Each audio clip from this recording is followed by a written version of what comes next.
안녕하십니까 구독자 여러분. 오늘은 2023년도 7월 8일입니다. 오늘 화물차 번호판 시세 좀 알아보겠습니다. 대표님 본인 소개 좀 해주세요. 예, 안녕하세요. 전국구 염룡 칼산상사 이원복입니다. 대표님 이제 무더위가 찾아왔습니다. 예. 소형 화물차부터 번호판 시세 좀 한번 알려주세요. 예. 소형 화물차 시세부터 말씀드릴게요. 소형 화물차는 1.5톤부터 0.5톤까지를 소형 화물이라고 그러거든요. 전주에 2,720, 2,730개 거래된 금액이 소폭 하락돼서 2,700여 거래되고 있고요. 개인 중형은 1.5톤부터 16톤까지를 개인 중형이라고 그러는데 전주보다 50만 원이 하락돼서 2,650만 원에 거래되고 있습니다. 그리고 일반 대형도 오름세가 없고 내림세도 없고 3,200만 원 선 그대로 유지하고 있고요. 그리고 추레라는 6,800만 원 선에 거래되고 있는데 이건 물량이 없어가지고 당분간은 조금 소폭 상승이 있을 것 같아요. 예.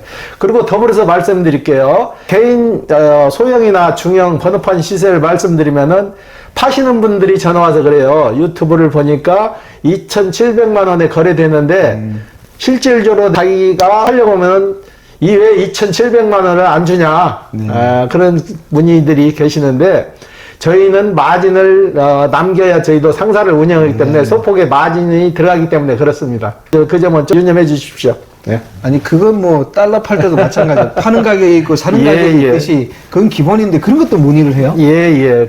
종종 그런 분들이 오세요. 예, 시세는 2,700만 원이 나오는데 자기네가 팔려고 하면은 그 금액을 안 주냐. 예, 그 차이예요. 예. 그건 너무 심한데 금도 보면 파는 가격이 있고 사는 가격이 있어요. 예. 대표님 근데 왜 출혈화가 그러면 이렇게 번호판 시세가 높게 책정이 되는 거예요? 쉽게 말해서 대수가 한정됐기 때문에요.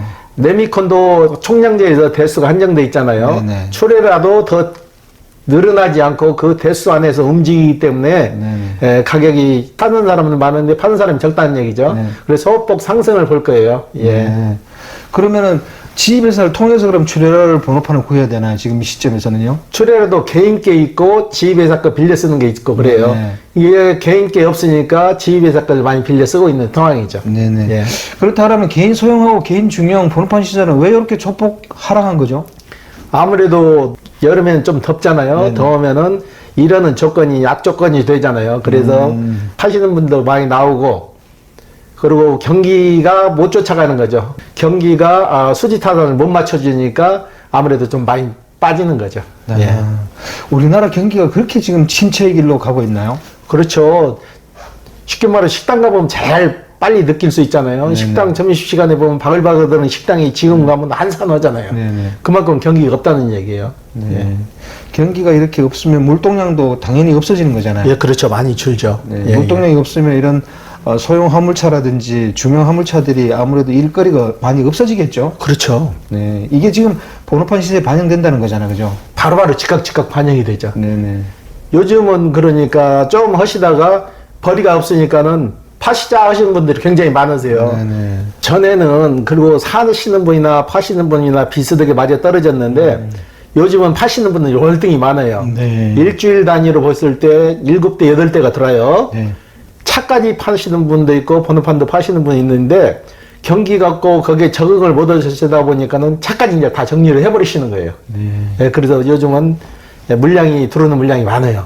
팔리는 물량보다. 그러면 전주 대비해서 얼마 정도의 거래량이 좀 감소가 있었나요? 화물차 시장에서? 저희가 판매되는 양은 2분의 1 정도 줄고 매입해서 들어오는 거는 배로 늘었죠. 그런 게 적재되는 거죠, 자꾸. 그러면 상사 같은 데서는 매입 번호판을 좀 줄이면 안 돼요? 우리가 매입 번호판을 줄이면 그분들도 우리한테 사가신 분들 많잖아요. 사가신 분들이 되파는데 매입량이 없다고 해서 우리가 매입을 않게 되면 그분들한테 피해를 더 주는 거잖아요. 우리가 그러니까 끌어안고 있는 거죠. 어느 정도 오를 때까지 끌어안고 있는 거예요. 그래도 상사에서 그 정도 매입을 해주려고 그러면 자본금도 상당히 필요할 것 같아서 그렇죠. 화물차를 또 하시려는 분들도 좀 꾸준히 있는 편이잖아요. 그렇죠. 전주에 비하면 절반 정도로 줄었는데 그래도 손쉽게 할 수 있는 사업이니까 소규모로 할 수 있는 사업이니까 그래도 오는 거죠. 네. 예. 그래도 그분들은 어떤 희망을 보고 이 화물차 시장에 들어오는 거죠? 그분들은 그래도 주위에 아시는 동료분들이나 귀동냥으로 그러죠. 귀동냥으로 괜찮다 해서 오시는 분들인데 처음에 하시는 분들은 그래도 괜찮아요. 처음에 하시는 분들은 초심이 있잖아요. 네. 열심히 해야 된다는 게 그걸로 해서 일이 있든 없든 거기서 매달려서 전심전력을 다 하니까 좀 어느 정도 수입이 되는데 오래 하신 분들이 이제 그게 문제가 되는 거죠. 오래 하신 분들은 전에 내가 벌었던 금액을 얼마 벌었는데 그 금액을 못 맞추고 그러니까 짜증나고 그러니까 일을 하다 중간에 그냥 접어버리는 거죠. 네. 예. 대표님께서 전에 들어보니까 선탑도 좀 시켜주신다 그러는데 예. 그 선탑을 시켜주는 이유가 뭐예요? 일단은 화물에 진입하시려는 분들이 전혀 경험이 없잖아요. 네네. 막막하니까 와서 우리한테 문의를 해요. 차는 돈이 좀 있으니까 구입을 가능한데 이러는 방법을 모르는데 어떻게 일을 해야 됩니까? 근데 저희도 답답하잖아요. 네네. 이제 어느 정도는 알려줘야 이분이 나가서 적응을 해서 일을 하는데 그걸 못 하니까 저희가 선탑팀이 따로 있어요. 네네. 차종에 맞게 밴 종류, 카고 종류 해가지고 기존에 하시는 분들에서 저희가 많게는 일주일, 적게는 하루나 이틀이면 다 선탑이 끝나요. 네네. 그 정도 가르쳐 드리면 본인이 할 수 있다고. 그래서 기존에 하시는 분의 1대1로 매치해서 선탑을 해드려요. 이럴 수 있는 방법, 코를 찍고 운행하는 방법까지 저희가 다 마스터를 시켜드려요. 네. 예. 그럼 그 비용을 내야 돼요? 비용은 그분들한테 안 받죠. 네. 대신 저희가 선탑해 주신 분들한테 사례는 해드리죠. 네. 예. 근데 매매 상사에서 뭐 굳이 그렇게까지 할 필요가 있나요? 그것도 장기적인 투자죠. 예. 그분들이 모르는데, 아무것도 모르는데 사가지고 그냥 나가서 이러세요? 그러면 안 되잖아. 네. 이럴 수 있는 여건을 만들어주고, 네. 우리도 물건을 팔아야죠. 네. 예. 또 선탑해보고 예. 자기가 못할 것 같으면 안 하면 되니까. 그렇죠. 선탑해보시고, 아이고, 난 자신 없어요. 안 될 것 같으네요. 그러면, 그럼 그렇게 하세요. 그래야지. 당신 선탑했으니까 사셔야지, 안 사냐. 그러지는 않죠. 네. 예. 그러니까 이런 건 좀 구독자분들이 알았으면 좋겠네요. 네. 대표님, 그리고 개인 소형, 개인 중형, 일반 대형하고 개인 택시도 매도를 하고 나서도 보험을 또 유지해야 된다는데 이게 뭔 말이에요? 그렇죠. 일반 자가용은 판매를 하시게 되면 상사 이전을 하면 보험이 필요가 없어요. 바로 이전하면 그건 그냥 하루에 종료가 되는데 영업용 차량은 그래요. 화물차나 개인 택시나 영업용은 그 기간이 있어요. 쉽게 해서 넘어가는 기간이 개인 택시 같은 경우는 15일, 네. 화물차는 8일. 근데 그 물량이 돌아서 바로 팔리는 게 아니잖아요. 한 달 후에도 팔리고 두 달 후에도 팔리는데 중간에 보험을 해지해버리게 되면은 명의자는 파신 분 앞에 명의자는 그대로 남아있는 거예요. 그래서 보험 미가입으로 해서 과태료가 많이 발생해요. 영업용은. 그렇기 때문에 팔려서 명의가 넘어갈 때까지는 보험을 유지해 주시는 걸 원칙으로 해요. 예. 보험을 유지 안 하면 과태료가 얼마나 나와요? 보험이 중간에 끊기게 되면은 일할 계산을 해요. 영업용은 일할 계산을 해서 금액이 만만치 않아요. 예, 그래서 보험을 절대 끊기면 안 돼요.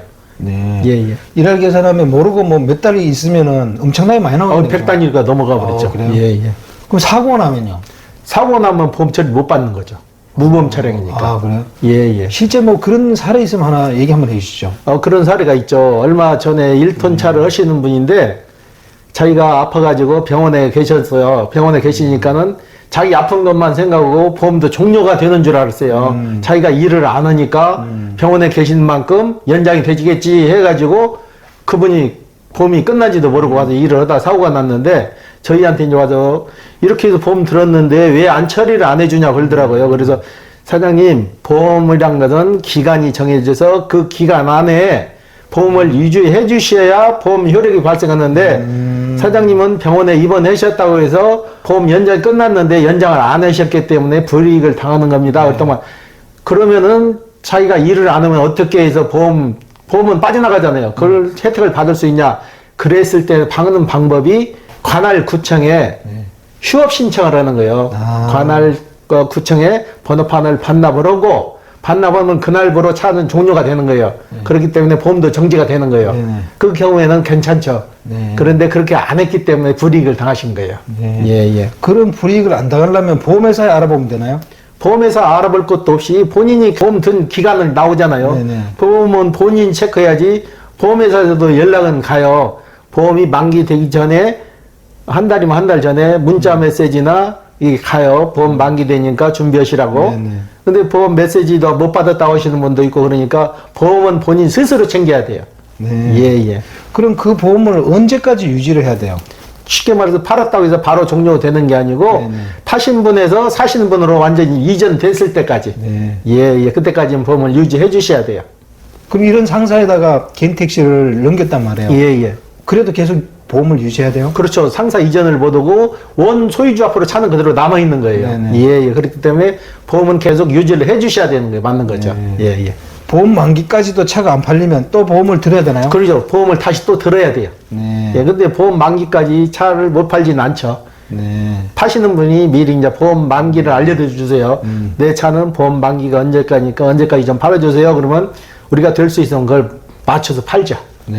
예, 예. 이런 거는 운전하시는 분들도 잘 모를 것 같아요. 잘 모르죠. 팔면은 그걸로 끝나는 줄 알아요. 네네. 예, 예. 아, 오늘 이거 굉장히 좋은 정보 예, 같습니다. 예. 대표님 오늘 인터뷰 감사드립니다. 예. 구독자 여러분, 오늘 2023년도 7월 8일 화물차 번호판 시세하고 영업용 차량들이 보험을 유지해야 되는 이유에 대해서 인터뷰를 해봤습니다. 좀 조심해야 될 것 같습니다. 이 정보는 좀 굉장히 꿀팁인 것 같으니까요. 꼭 주변에 좀 알려주셔야 될 것 같습니다. 자, 호화제는 다음 시간에 또 다른 주제로 구독자 여러분 찾아가겠습니다. 안녕히 계십시오. 호화제였습니다.